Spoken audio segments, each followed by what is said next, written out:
నమస్కారం. ఘంటారావానికి స్వాగతం. ముందుగా ప్రధానాంశాలు. బీఆర్ఎస్ డిస్కంలను ముంచేసి కళ్ళల్లోకి వస్తామనడం సిగ్గుచేటన్న భట్టి.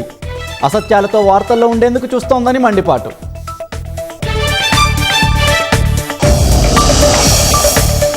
అంగన్వాడీల సమస్యలను ప్రభుత్వం పట్టించుకోవడం లేదన్న హరీష్.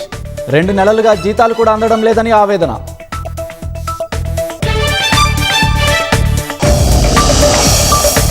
రెబల్ ఎంపీలంతా దమ్ముంటే టీఎంసీకి రాజీనామా చేయండి. బీజేపీ టికెట్పై గెలవాలని మమతా సవాల్.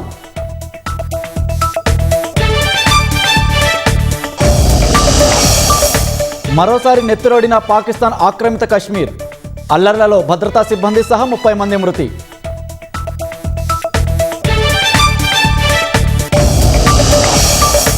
లెబనాన్పై మరోసారి ఇజ్రాయెల్ భీకర దాడులు. హెజ్బొల్లా స్థావరాలే లక్ష్యం. 14 మంది మృతి.